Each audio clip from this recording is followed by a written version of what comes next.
Boa noite, mais um tempo juntos. Esse é o Bíblia Aberta. Nós estamos estudando a volta de Jesus em cima do seu sermão escatológico de Mateus 24 e também Marcos 13 e Lucas 21. E ao tempo dessa semana nós passamos então por esse sermão e hoje estamos tendo nosso finalmente aqui a respeito desse sermão de Mateus 24. Ontem nós tivemos um tempo muito denso, com muita informação, e não tem como ser diferente, né? Eu quero agradecer aqui a presença de todos os queridos que estão chegando, né? E que bom, né? Bento, Solange, Eliane, a Cléo, os queridos que estão aí, Neide e tantos outros que estão chegando. E nós vamos então, eu prometi ontem que nós íamos trabalhar Apocalipse 13, mas na verdade eu quero simplesmente fazer um resumo em cima de Apocalipse 13. É claro que são figuras muito complexas e eu não quero ser leviano. Na verdade, assim, não dá para a gente trabalhar esses conteúdos muito densos da escatologia em tão pouco tempo. Mas eu queria então dar um pano de fundo do que nós estamos fazendo até agora. Nós estamos entendendo então que Mateus 24, Jesus está nos ensinando que existem então três grandes períodos. O período do início das dores, que começa então com a vinda de Jesus, e quando ele morre, então inaugura-se esse período do início das dores, que vai até o momento da aparição deste personagem escatológico e apocalíptico chamado o homem da iniquidade. Esse período, então, do início das dores é o que nós estamos vivendo até agora. É o início onde sinais da volta de Jesus aparecerão, mas não serão eles que trarão a vinda de Jesus. Jesus ainda não vem nesse tempo.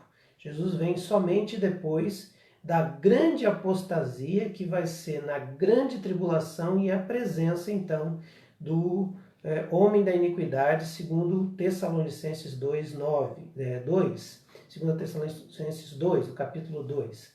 E ele tem algumas características que Apocalipse fortalece mais ainda. Ele vai dizer que este homem é um homem, essa pessoa, esse ser, né? A maioria dos historiadores e dos comentaristas acreditam ser uma pessoa.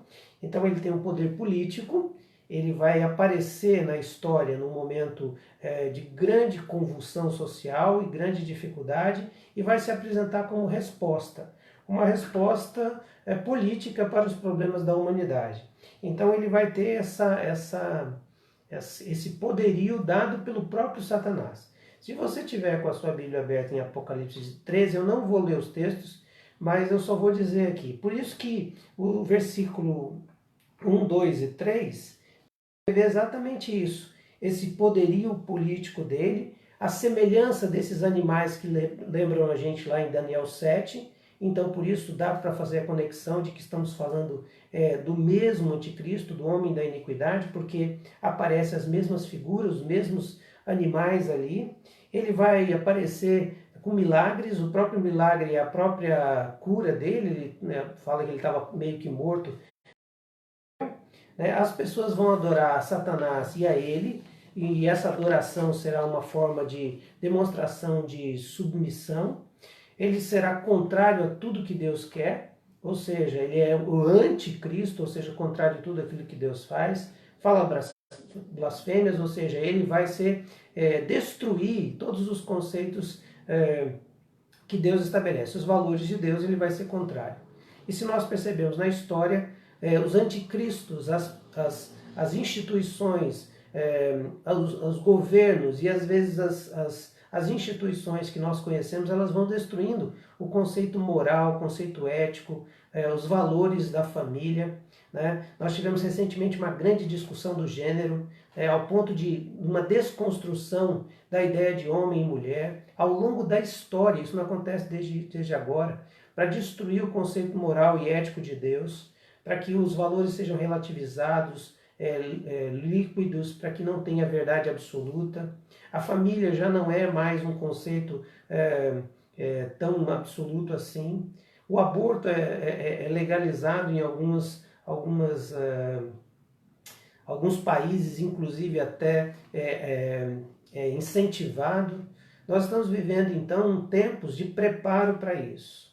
Bom, então ele é contrário a tudo que é o valor moral de Deus. Ele vai perseguir os santos, e isso aqui em Apocalipse fica bem claro que a perseguição tem a ver com morte, ou seja, então muitos cristãos morrerão por causa da sua fé, e por isso a palavra mártir, né, a palavra testemunho, tem muito a ver com o nosso tempo de luta que teremos contra o anticristo. Veja, os cristãos já estão sendo perseguidos agora, e a palavra testemunha, que está lá no Novo Testamento, toda vez que aparece a palavra testemunho, testemunha, testemunharam, a palavra no grego é martírios, de mártir, que nós temos a ideia, é alguém que morre por uma causa.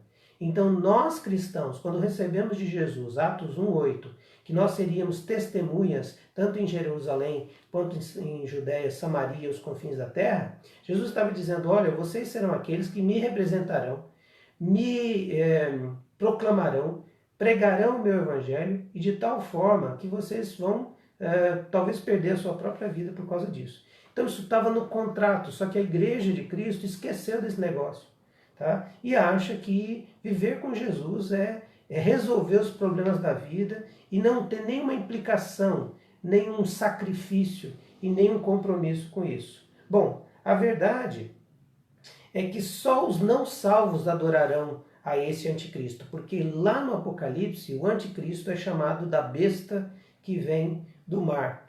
E do mar porque o próprio Apocalipse 17:15 vai dizer que são reinos, lugares, reinos, nações.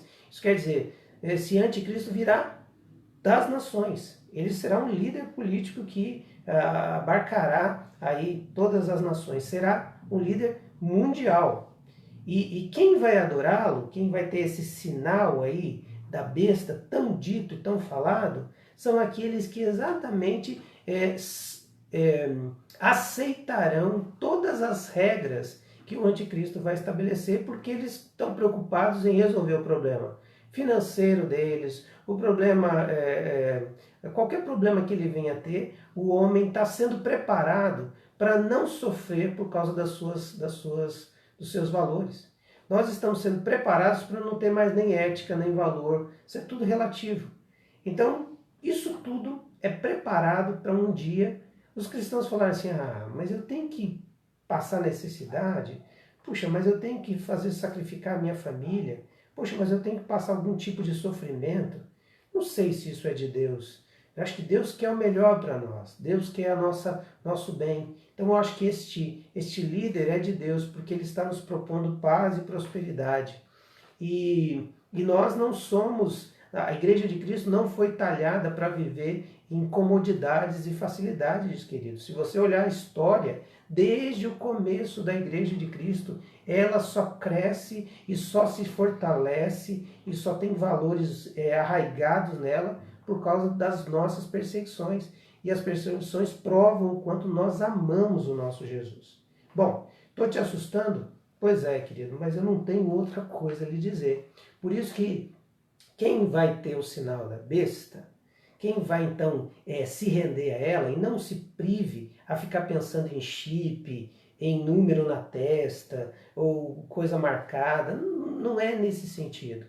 Tá? É no sentido de que a pessoa, as pessoas, a humanidade se curvará diante dele e fará o que ele quiser. Isso será uma marca. Então, será que eu não estou recebendo a marca da besta? Não, querido, porque se fosse nesse sentido de um chip ou de alguma coisa assim, nós já temos isso. Nós já estamos marcados. Em 2004, eu estava fazendo 2010, eu estava fazendo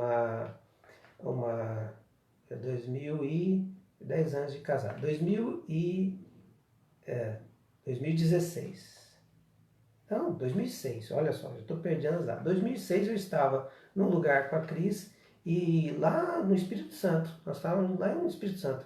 Eu fui pregar num congresso e aproveitei para tirar uns dias para a gente poder celebrar os nossos 10 anos de casamento.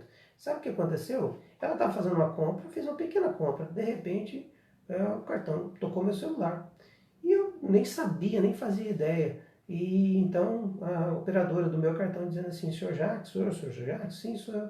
Tá. Não, é que é o seguinte, nós identificamos uma compra aqui, tal, no lugar tal, de tal forma, tal, tal, tal. E eu fiquei pensando, na hora, assim, muito bobo, eu pensei, poxa, mas como é que... Nossa, então quer dizer que isso tudo eles sabem. Isso em 2006, e era perfeitamente compreensível. Hoje, os governos, por exemplo, dos estados, estão mapeando se as pessoas estão ou não fazendo o isolamento social pelos celulares. A movimentação dos celulares de torres, né? Eles sabem onde você está, sabem o que você fala, isso tudo já existe. Então não é isso que é o grande sinal da besta. O grande sinal da besta é o seguinte, é que você vai mostrar com as suas atitudes, ou até mesmo com algo, que você vai dizer, não, isso aqui eu aceito, eu quero. Não vai ser uma coisa forçada do tipo, não, me enfiaram pela goela. Não, você prontamente vai procurar isso. Porque vai ser tão sedutor esse líder ou essa situação que você vai dizer, não, não tem problema nenhum. Eu acho que eu tenho que embarcar nessa mesmo. Mas só que os salvos perseverarão a sua fé. Eles, os salvos, serão marcados pelo sangue do Cordeiro. Nós somos marcados pelo sangue do Cordeiro. Essa marca ninguém tira da gente. E aí, nós vamos nos posicionar, porque nós vamos ver que isso está fora da palavra de Deus, e vamos nos posicionar, e por causa disso nós seremos contrários a esse que é contrário a Deus. E isso será muito claro, muito óbvio quando isso acontecer. Tá? Isso será muito nítido, porque será contrário à nossa fé. Vai mexer com aquilo que a gente crê e vai ter que se posicionar. Nessa época não vai ter crente nominal, queridos. Nessa época não vai ter gente que vai olhar para as coisas e vai dizer assim, não, esse aí é um meia boca. Não. Ou vai ser crente mesmo ou não vai ser. Deus vai tirar os bodes das ovelhas, ele vai o joio do trigo, crente Nutella e crente raiz, vai ficar muito claro. Quem vai querer amar a sua própria vida mais, o seu bem-estar, o hedonismo que está sendo tão pregado, melhor é ser feliz, tá? Esse vai embarcar sim, mas sem problema nenhum, porque não é marcado pelo sangue do Cordeiro, porque não tem convicção da sua fé e não faz nem ideia do sacrifício de Cristo na cruz. Esse talvez, eu diria para você que ele nem conheceu a salvação. Então, vai deixar muito claro, vai polarizar mesmo quem é crente e quem não é. Bom, o anticristo vai ser julgado por Cristo, vai ser julgado pelo tribunal de Deus, como a gente viu lá em Daniel 7, e vai ser lançado, né, os dois no lago de fogo e enxofre, essa expressão para dizer que vai sofrer por toda a eternidade. E aí, nos selados, né, reinarão com o Cordeiro. Talvez você não saiba e você não perceba, por isso que a gente não pode pegar uma linguagem apocalíptica e dizer assim, então tem que ter uma marca. Porque no Apocalipse a gente interpreta não os adereços da visão e não os adereços da profecia. A gente está falando e buscando aquilo que realmente o apóstolo Paulo estava dizendo a respeito do mais profundo, do sentido das coisas. Por exemplo, ele estava escrevendo numa época que essas cartas, tudo o Apocalipse são cartas. Ele está mandando essa carta para as igrejas. Agora pensa bem, se ele escrevesse lá, então, o rei, o imperador está querendo nos matar, mas Deus é que vai matá-lo, porque com o sopro da boca dele ele vai destruir, e não vai existir mais o imperador. Você acha que essa carta ia passar no crivo dos soldados? Ela teve que ser uma carta codificada, com símbolos, com códigos, mas tinha alguma coisa por trás que ensinava ali. Então, quando a gente olha para essa questão do anticristo, a gente fala em selado, alguma coisa aparecendo lá, mas nós também, o Apocalipse vai dizer que nós, os cristãos, somos selados. Nós temos algo no nosso corpo, na nossa testa. Então, veja, você tem alguma coisa na sua testa? Não. Mas se você olhar Apocalipse 14, de 1 a 3, vai dizer assim: então, olhei, diante de mim estava um cordeiro de pé sobre o monte Sião, com ele 144 mil que traziam escritos na testa o nome dele e o nome do seu pai. A interpretação que nós temos é que esses 144 mil corresponde a toda a igreja do Velho Testamento na pessoa dos seus patriarcas que estavam ali. Então, 12 mil de cada tribo dá 144 mil. É uma linguagem simbólica para dizer daqueles lá que foram redimidos e salvos. E também outra interpretação que quer dizer de todas a igreja, de todos os tempos e de todas as eras. São duas interpretações que existem para isso. Mas, na verdade, os salvos, então, têm escrito o nome de Jesus na testa. Você está dando uma olhada aí, dá uma olhada no espelho e você tem nome escrito na testa? Não, porque isso é uma linguagem. E aí eu vi do céu como um som de muitas águas, de trovão, e era como de arpistas tocando suas harpas. Eles cantavam um cântico novo diante do Cordeiro, dos 4 seres viventes e dos anciãos. Ninguém podia aprender o cântico a não ser os 144 mil que haviam sido comprados da terra. Veja, a ideia aqui é que Satanás vai imitar todas as vezes Deus. E quando ele vai imitar até mesmo essa ideia de compra, né? Jesus comprou-nos com o seu sangue, ele pagou um preço, então nós temos uma marca, porque naquele tempo os escravos, as propriedades eram marcadas. Então o escravo tinha o nome do seu senhor, em algum lugar do corpo era marcado ali que ele era propriedade. Satanás quer imitar isso dizendo que vai ter uma marca.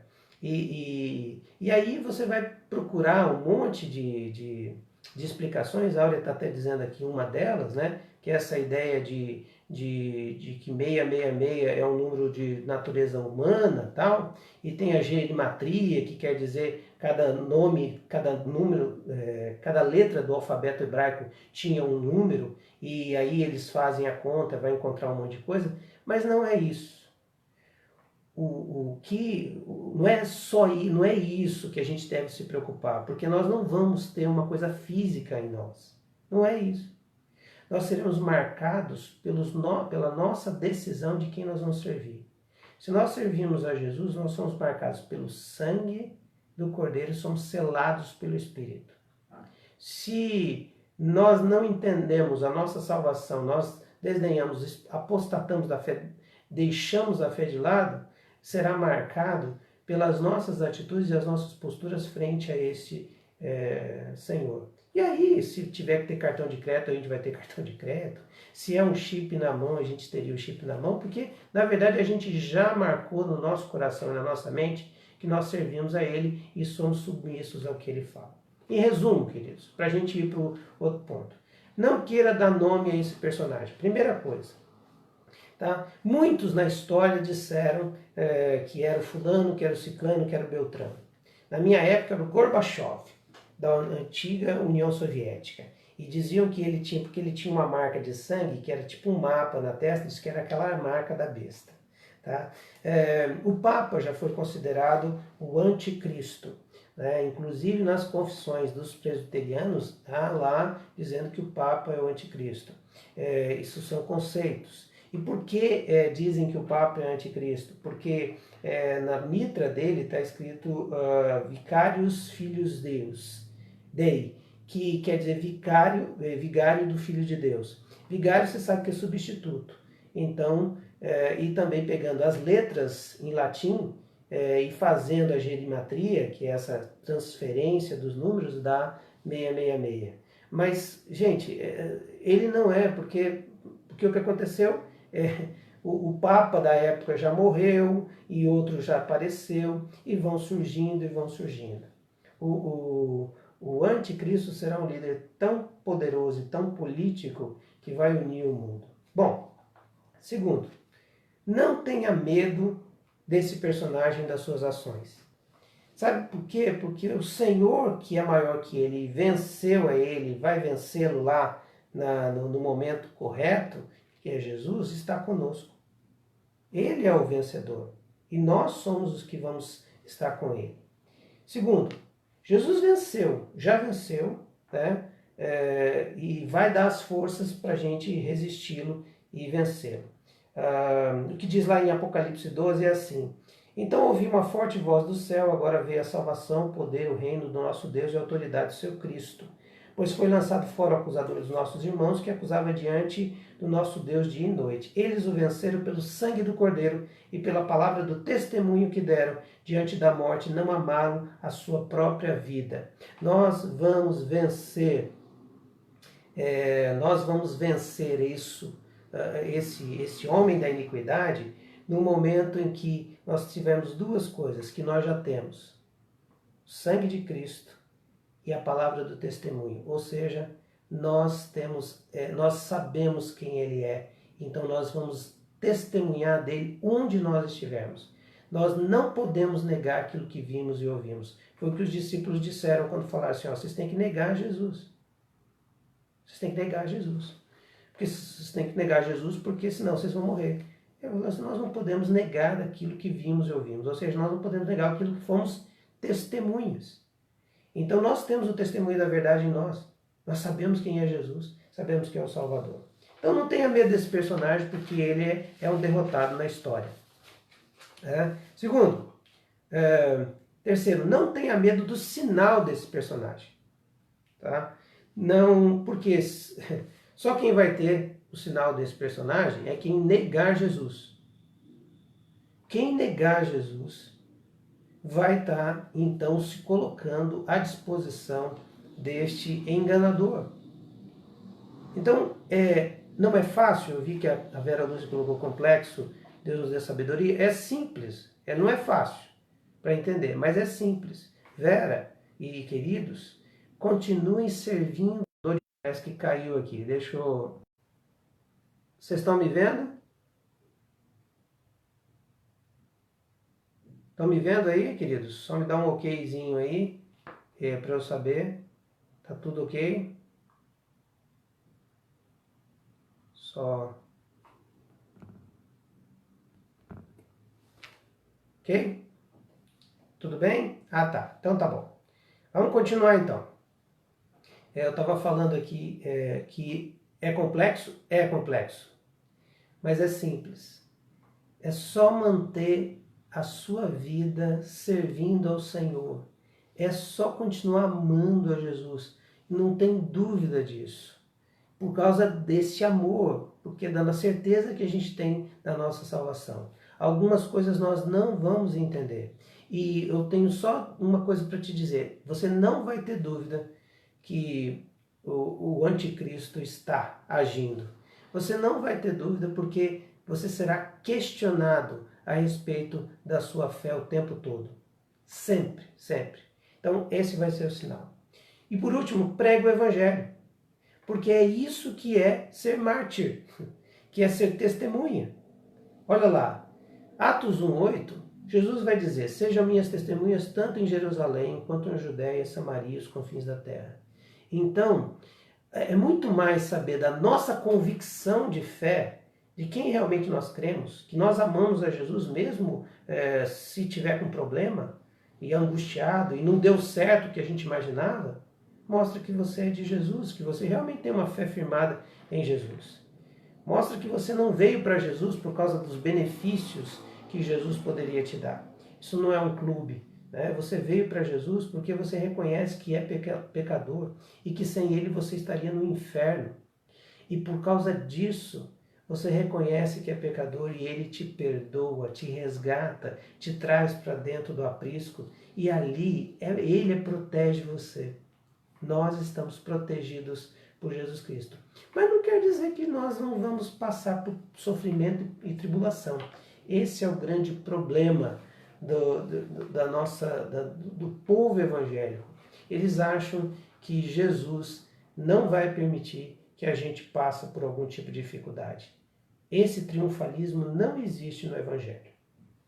Bom, terminado esse tempo, então vem a vinda de Jesus, que Mateus 24, 30 em diante vai descrever. Então volta lá para Mateus 24, 30, 31, 30 em diante, Mateus 24, 30 em diante, nós vamos então olhar para a vinda de Jesus. Bom, a vinda de Jesus foi profetizada durante toda a Bíblia, mais de 2.400 profecias sobre a volta da Bíblia, sobre a volta de Jesus, estão na Bíblia. Primeiro, então, vamos dar uma olhada lá como é que vai ser isso. No 30, vai dizer que a vinda de Jesus será visível. Visível. Então aparecerá no céu o sinal do Filho do Homem, e todas as nações da terra se lamentarão e verão o Filho do Homem, vindo nas nuvens do céu com poder e grande glória. Não será secreta. A Bíblia, o sermão de Jesus, não nos dá respaldo para acreditar que Jesus virá secretamente e recolherá os seus santos. Secretamente, depois ele virá para recolher visivelmente a todos. Eu queria dizer para você que essa é a corrente mais comum na igreja, principalmente na igreja evangélica brasileira, de um arrebatamento secreto. Tá? Onde Jesus vai vir e de repente alguém vai ficar e outros vão subir e a gente vai ficar assim atordoado. Quem ficou é porque não estava preparado, não estava pronto, não tinha Jesus como Senhor, os crentes nominais, os judeus, né, que renegaram Jesus. Essa não é a base, não tem base bíblica. Não existe como sustentar isso biblicamente. Agora tem como sustentar que Jesus virá uma vez, uma única vez. Primeiro, por causa do próprio sermão de Jesus. Jesus está dizendo aqui, em nenhum momento ele disse de arrebatamento secreto. Ele está dizendo que depois destas coisas, depois que acontecer tudo isso, início das dores, a apostasia maior, a grande tribulação, a vinda do anticristo, Jesus virá em nuvem, em glória. E a todas as nações se lamentarão e verão o Filho do Homem. Então não é uma coisa que alguém não vai ver. Segundo, os eleitos serão reunidos a eles. Gente, nós venceremos e toda essa tribulação no poder do sangue de Jesus e na força do seu testemunho. Versículo 31, ele enviará os seus anjos com um grande som de trombeta, e esses reunirão aos seus eleitos dos quatro ventos de uma a outra extremidade dos céus, de todos os lugares da terra. Os vivos serão arrebatados, e aí sim, no sentido de arrebatados com Jesus naquele momento, né? Não presenciarão a morte, e os mortos serão ressuscitados. Então Jesus vem e faz isso, ressuscita, arrebata os que estão ali na terra, de todos os lugares, os servos do Senhor, a igreja reunida em todo lugar, os mortos serão ressuscitados, e aí sim haverá o julgamento. Bom, Jesus então no versículo 32 vai dizer em diante, e 33, que nós precisamos atentar para os sinais. Quais sinais? Os sinais que ele disse. Os terremotos, as fomes, as dificuldades, as apostasias, todos esses sinais que a gente já descreveu aqui do início das dores e também os sinais da grande tribulação. Lembra que os sinais que nós estamos vendo agora, terremotos, pestes, fomes, crises financeiras, guerras, rumores de guerras, intensificarão lá na grande tribulação, mas serão abreviados, porque senão ninguém aguentaria. Então, é por isso que a gente acredita que a grande tribulação será intensa, mas será mais curta, abreviada, porque senão nem os eleitos conseguiriam aguentar por causa dessa grande tribulação. Bom, versículo 32 e 33 diz que a gente tem que estar atento aos sinais. Aprendam a lição da figueira. Quando os seus ramos se renovam, as suas folhas começam a brotar, vocês sabem que o verão está próximo. Assim também, quando virem todas estas coisas, saibam que ele está próximo às portas. Então, olhar os sinais, é isso que nós estamos observando, ficarmos atentos, percebemos. E nós estamos vivendo um tempo onde o cenário está se montando. As nações não conseguem se entender.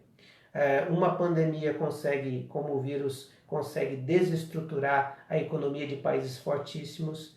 O sistema de saúde de países que eram ditos como perfeitos estavam em caos. Ninguém imaginava que uma Itália sofreria de tal modo, uma França sofreria de tal modo, uma Inglaterra sofreria de tal modo, uma Espanha sofreria de tal modo, que os Estados Unidos entrariam em colapso com várias mortes e tantas coisas que a gente observa aí. Bom, 6 sinais estão acontecendo. Bom, versículo 34 e 35 é um daqueles versículos que a gente precisa cuidar com o entendimento. As promessas do Senhor sempre se cumprem. Ou seja, se ele prometeu que vai voltar, ele vai voltar. Mas ali está dizendo um versículo que dá um pouco de confusão. Eu lhes asseguro que não passará esta geração, assim, todas essas coisas aconteçam. Os céus e a terra passarão, mas as minhas palavras jamais passarão. Então, essa geração seria para acontecer todas essas coisas? Nessa geração, eles veriam aquilo que ele falou sobre o sacrilégio terrível, sobre o abominável da desolação. Eles veriam, aquela geração veria o templo sendo destruído pedra por pedra. E é verdade, porque esse ato acontece em 70 depois de Cristo, 40 anos depois, mais ou menos 40 anos que Jesus prediz isso. E uma geração leva muito mais tempo que isso. Né? Então Jesus está dizendo a respeito de que todos, aquela geração, veria a destruição de Jerusalém. Estariam vendo essa tribulação acontecendo para o povo de Israel. Estaria vendo esse, vou cuidar com a palavra, mas mini apocalipse acontecendo naquele tempo, naquele povo. E Jesus estava certo, aconteceu e a geração presenciou isso. Mas não quer dizer que é só essa promessa, porque essa profecia de Jesus, ela tinha um cumprimento ali bem próximo dos anos 70, mas ela estava projetando para o futuro, para a preparação desse momento histórico e definitivo onde Jesus voltaria em glória. A vinda dele será desconhecida, ou seja, ninguém saberá quando é. Versículo 36 também é de uma interpretação um pouco complexa. Quanto ao dia e à hora, ninguém sabe, nem os anjos do céu, nem o Filho, senão o Pai. E aqui cabe um pouco de interpretação. Queridos, nosso tempo está estourando, mas nós estamos terminando, tá? Um pouco de interpretação. Por quê? Porque várias pessoas e vários profetas, falsos profetas e mercenários previram a vinda de Jesus, segundo algumas numerologias e algumas datas e alguns cálculos que fizeram em cima de datas e tentando fazer com que a Bíblia fosse um livro de matemática. E erraram. Muitos erraram. Várias. A própria Igreja Adventista, Ellen White, previu um tempo que iria chegar e não chegou. E aí alguns disseram, não, mas ele veio secretamente e tal. Bom, uma confusão. Não acredita nesse papo. Ninguém sabe o dia nem a hora. E para dizer que esse negócio é tão sério que só o Pai sabe, Jesus vai dizer que nem ele sabia naquele momento. E aqui cabe uma explicação a respeito disso. Jesus não é Deus? Então como é que ele não sabia? Bom, a explicação para isso é uma explicação que eu tomei do reverendo Augusto Nicodemos, e eu gostei porque faz sentido. Ele disse que no momento em que Jesus nasce, ele se torna 100% homem também. Não é que ele é só 100% homem. E isso a teologia clássica vai nos ensinar. Aliás, passaram séculos e séculos de concílios discutindo a condição física de Jesus e a condição divina dele. a sua natureza humana e a natureza divina, para chegar em uma conclusão de que Jesus é 100% homem e 100% Deus. Só que para ele chegar até nós, ele tinha que se esvaziar dessa divindade, não deixar de ser Deus, mas deveria perder alguns atributos que ele teria como Deus. E os três deles é onipresente, onipotente e onisciente. Por quê? Porque Deus, esse Deus encarnado, ele tinha que ser também homem. Veja, por que isso é interessante saber disso? Que Jesus não sabia do momento onde iria acontecer até a sua morte e ressurreição. Porque no momento que ele morre e é ressurreto, ele termina o ciclo dele, ele está consumado a sua missão e ele volta aos céus e tem todo o poder. Ele se assenta ao trono de Deus, junto com Deus, e recebe toda a glória e todo o poder. Então ele volta, digamos assim, a ter todos os seus atributos. O versículo de Filipenses 2, 7 e 8 vai dizer isso. Mas esvaziou-se a si mesmo, vindo a ser servo e tornou-se semelhante aos homens. E sendo encontrado em forma humana, humilhou-se a si mesmo e foi obediente até a morte, morte de cruz. Bom, Jesus não sabia, não porque ele não poderia saber, mas porque ele estava exercendo a sua função de homem que deveria morrer naquela cruz. Então, por isso, ele não sabia. E ele vai dizer isso para fortalecer a ideia de que ninguém, se ele que é o Filho, mesmo sendo Deus, mas humano agora, não sabia, que dirá os nossos queridos super profetas, super homens de Deus e super mulheres de Deus. Se você levantar e aparecer um WhatsApp dizendo assim, olha, nessa madrugada eu estava orando e Deus me revelou que Jesus voltará em tal data, prepara tal. Bom, o bom disso é que você vai se preparar, mas não vai ser nesse dia, porque o dia é desconhecido. Grava bem isso. Mas nós não devemos ficar desejosos de saber isso. Por quê? Nós devemos nos preparar e não ficar ansiosos por isso. Quando Jesus vai subir aos céus, ele olha para os discípulos e os discípulos fazem uma pergunta para ele. Senhor, é nesse tempo que vai se restaurar o reino a Israel? E ele lhe responde, não lhes compete saber os tempos ou as datas que o Pai estabeleceu pela sua própria autoridade. E aí o versículo 8 ele vai dizer aquele versículo clássico, a nossa missão. Mas recebereis poder ao descer sobre vós o Espírito Santo, para que sejam testemunhas em Jerusalém, toda a Judéia, Samaria e os confins da terra. Jesus está dizendo ali o seguinte, sabe aquela coisa do tipo, gente, isso não compete a você, mas sabe o que compete a você? Compete a você ser minha testemunha. É isso que você tem que fazer, pregar o Evangelho. Então, não fique preocupado com data, mas fique preocupado no preparo e pregação do Evangelho. A vinda será inesperada.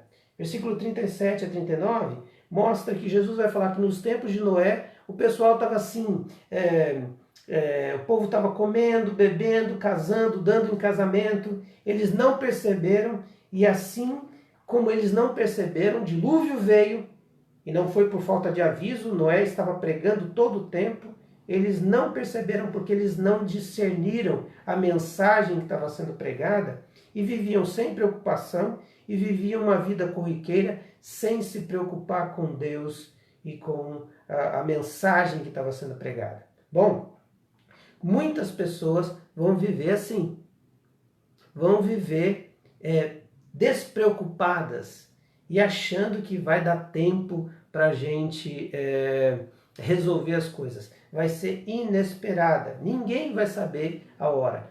E as pessoas vão estar assim, vivendo o seu dia a dia, cotidiano, como se Cristo não voltasse. E de repente ele volta. Ela vai ser repentina, versículo 40 a 42. Os dois homens estão no campo, um será levado e o outro será deixado. Duas mulheres vão estar trabalhando, uma será levada e outra deixada. Portanto, vigiem, porque vocês não sabem o dia que virá o seu Senhor. Aqui, alguns usam essa passagem, dizer assim, um ficou e outro foi levado, para dizer que essa é uma passagem do arrebatamento secreto da igreja, ou seja, aquele momento que que a gente está acostumado com essa visão bem clássica do Deixados para Trás. Com certeza você ou já leu o livro ou já assistiu o filme, que de repente está alguém numa igreja, fica usa a roupa, né, murcha, e ele fica ali. Isso tudo é muito bonito, só que isso é invencionismo. Nós não temos isso na Bíblia. Bem claramente não existe, nem Jesus disse disso. Quando Jesus está dizendo aqui que um vai ficar e o outro vai levar, a primeira coisa que a gente tem que entender, vai subir, é que essa passagem está inserida no contexto da volta visível de Jesus. Veja que ele já disse lá antes, o que nós lemos, que a vinda dele será visível. E a gente precisa ter vigilância, porque um vai ficar e o outro vai subir. Um vai ser arrebatado nos céus visivelmente, ou seja, não é uma coisa escondida, porque vai ser claro isso, porque Jesus está voltando. E o outro vai ficar aqui para o julgamento, mas não que vai existir uma nova chance. Segundo, e eu não sei, não posso te dizer se vai ser imediato esse julgamento, mas eu sei que não tem mais chance, acabou, fechou a conta. Segundo, vem num conceito de vigilância, não haverá mais tempo para nada. Então, é um contexto da volta visível, então ele já veio visível, então não é essa coisa de arrebatamento secreto, não é para buscar a igreja para depois ficar 1000 anos e viver com Jesus, tocando, né, a harpa e tal, e depois volta Jesus para vencer o diabo e as bestas. Não, Jesus já voltou. É para vigilância. E segundo, terceiro, está falando de julgamento, o dia que virá o Senhor, e não de arrebatamento. Aqui está dizendo o seguinte: os que vão subir são salvos, os que vão ficar são os que serão julgados e condenados. Bom, tudo isso Jesus está dizendo no seu sermão, porque a vinda dele exige uma vigilância. Por isso ele termina dizendo de duas parábolas. Uma do dono da casa e a outra parábola do servo fiel. A primeira parábola do dono da casa é para dizer para não ser pego de surpresa. Para ficar vigiando como a gente vigia a casa. Eu me lembro que eu fui aluno do exército e de vez em quando a gente tirava guarda. Então a gente ficava num posto de guarda e a gente tinha 2 horas que você não podia fechar os olhos. Você tinha que estar observando, você tinha que estar vigilante. Essa ideia de que a gente tem que ficar atento a esses sinais da volta de Jesus. E a gente, assim como o dono da casa, se soubesse quando viria o ladrão, ficaria esperando, nós temos que ter isso na volta de Jesus, porque virá uma hora em que vocês menos esperam. Essa ideia de que a gente nem sabe quando você está despreparado. Segundo, a parábola do servo fiel. É para a gente não ser displicente e nem desobediente. Porque a parábola do servo aqui quer dizer o seguinte: o Senhor sai e deixa ao cuidado dele cuidar da casa. E de repente ele não cuida dos bens, não dá comida para o pessoal e começa a dizer assim: o meu Senhor está demorando, é porque ele não vai vir mais. E começa a espancar os donos da casa, os filhos do dono, começa a beber, a festar, e de repente vem o dono, quando ele não espera. E ele vai punir severamente quem faz isso. Resumo, queridos. Jesus vai voltar. Essa é uma verdade inquestionável. O que a gente precisa entender é que ninguém sabe a hora que isso vai acontecer. É por isso que Jesus, então, no seu sermão, vai descrever: olha, observem os sinais. Haverá um tempo de início de dores, chamado de início de dores. Vai caracterizar por todos esses sinais que eu disse: guerras, conflitos, fomes, terremotos, abandono da fé. Mas esse período ainda é o início das dores. Virá um período ainda mais difícil, que é a grande tribulação, que vai ser caracterizada por uma apostasia, um abandono da fé dos crentes em Cristo Jesus e também de uma necessidade do mundo para trazer o anticristo. E ele vai aparecer para poder resolver o problema do povo, um líder político contra Deus e resolvendo o problema da humanidade, trazendo paz e prosperidade, para que intensifique as dores, para que intensifique a tribulação. E Jesus vai abreviar aqueles tempos para buscar os seus. Mas Jesus virá em glória. Ele vai derrotar o anticristo, Satanás e a besta e o falso profeta. e ele vai reunir o seu povo para toda a eternidade. Esse é o resumo de Mateus 24. Mateus 24, para mim e para você, não é para ter medo. Mateus 24 é para nós termos a alegria, esperar na esperança e ficar com o coração alegre, sabendo que um dia Jesus vai voltar. Mas ao mesmo tempo triste. Triste porque o mundo vai ser cada vez mais um mundo anticristo. Vai ser cada vez mais um mundo que quer viver na sua força, que vai confiar mais nos homens do que confiar em Deus, que vai depositar a sua vida numa liderança, em vez de confiar a sua vida em Deus, que vai colocar os seus desejos e as suas necessidades na mão de homens e não na mão de Deus, e que vai vender a sua alma por qualquer preço para poder ter paz, sossego, prazer e não ter sofrimento. Mas a igreja de Cristo é a igreja que sabe que vale mais a obediência e a fidelidade do que a própria vida. É aqueles que por causa de Cristo não amaram a própria vida e serão os vitoriosos. Sabe por quê? Porque ninguém pode roubar de você aquilo que é eterno. E aquilo que é eterno é a salvação que o teu Cristo, o meu Cristo, conquistou lá na cruz. Esse é o nosso selo. Nós somos selados com o sangue do Cordeiro lá da cruz. E é por isso que nós não devemos temer. Eu não temo a morte. Eu temo a dor, o sofrimento, o tempo que isso dura. Mas eu sei que o meu Cristo me receberá. Se eu estiver vivo, verei Ele em glória. Mas se já estiver morto, vou ressuscitar em glória. E estaremos todos, aqueles que lavaram as suas vestes no sangue do Cordeiro. Estaremos por toda a eternidade o adorando e desfrutando da sua presença, como Ele queria que fosse lá desde o início. Por isso a oração da igreja é: venha o teu reino, seja feita a sua vontade. Mas a oração da igreja também é: Maranata, vem Senhor Jesus. Vamos orar? Pai amado, nós te louvamos porque um dia tu criaste o universo e pensaste em criar um planeta Terra, e mesmo quando o homem destruiu os planos tão bonitos, eles não conseguiram fazer isso. Nós não conseguimos destruir os teus planos, porque nenhum dos teus planos são frustrados. O Senhor já desde a eternidade já tinha previsto essa situação e já tinha previsto também a salvação do teu Filho, que foi morto e que é nosso Salvador desde o princípio do universo. O Senhor já tinha isso. E por isso o Senhor coloca na história um povo e coloca desse povo nascer o nosso Messias, e desse Messias o Senhor então constrói uma igreja, a igreja a sua noiva, e espera um dia para recolhê-la de volta. Ora, vem Senhor Jesus, vem Senhor Jesus, vem para a glória do teu nome, abrevia o tempo da sua volta, Senhor, para que não haja tanto sofrimento. Mas nós cremos que nada que está acontecendo na história está fora do teu controle. Por isso, louvado seja o nome do Senhor. É assim que eu oro pela vida desses meus irmãos.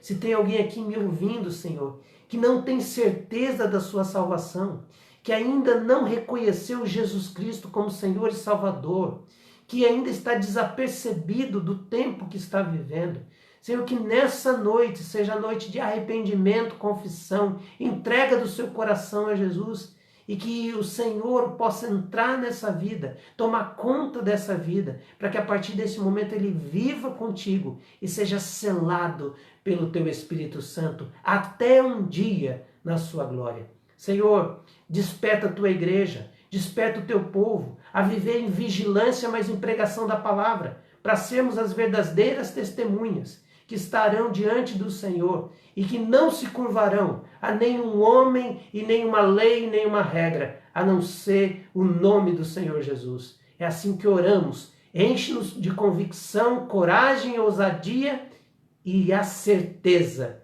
de que o Senhor um dia virá em glória. É o que oramos em nome de Jesus.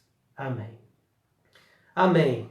Deus abençoe, queridos, e que esse tempo de Bíblia aberta tenha renovado a sua fé, tenha feito você repensar os seus valores e entender que você é marcado, selado pelo Espírito Santo e o sangue de Jesus Cristo é a tua marca que indelével ninguém pode tirar de você.